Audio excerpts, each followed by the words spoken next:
IC ചിപ്പിൻ്റെ പൂർണ്ണരൂപം എന്താണ്? Integrated circuit chip.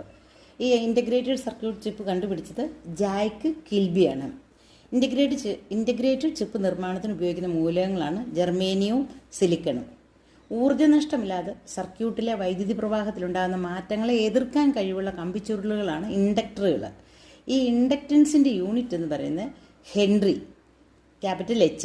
വൈദ്യുത ചാർജ് സംഭരിച്ച് വയ്ക്കുന്നതിനും ആവശ്യാനുസരണം വിട്ടുകൊടുക്കുന്നതിനും ഉപയോഗിക്കുന്ന സർക്യൂട്ടിലെ ഘടകമാണ് കപ്പാസിറ്ററുകൾ. കപ്പാസിറ്ററിൻ്റെ ശേഷി അളക്കുന്ന കപ്പാസിറ്റൻസ് എന്ന ടേമിലാണ്. കപ്പാസിറ്റൻസിൻ്റെ യൂണിറ്റ് ഫാരഡ്, ക്യാപിറ്റൽ F. ഇലക്ട്രോണിക്സിലെ അത്ഭുത ശിശു എന്നറിയപ്പെടുന്നത് ട്രാൻസിസ്റ്റർ നിർമ്മിക്കാനും ഈ പറഞ്ഞതുപോലെ IC ചിപ്പ് നിർമ്മാണത്തിന് ഉപയോഗിക്കുന്ന ജർമേനിയവും സിലിക്കണുമാണ് ഉപയോഗിക്കുന്നത്. പ്രതിരോധകത്തിൻ്റെ യൂണിറ്റ് ഓം. ഒരു ഡിജിറ്റൽ സർക്യൂട്ടിലെ ഉയർന്ന വോൾട്ടേജ് നിലയെ സൂചിപ്പിക്കാൻ ഉപയോഗിക്കുന്നതാണ്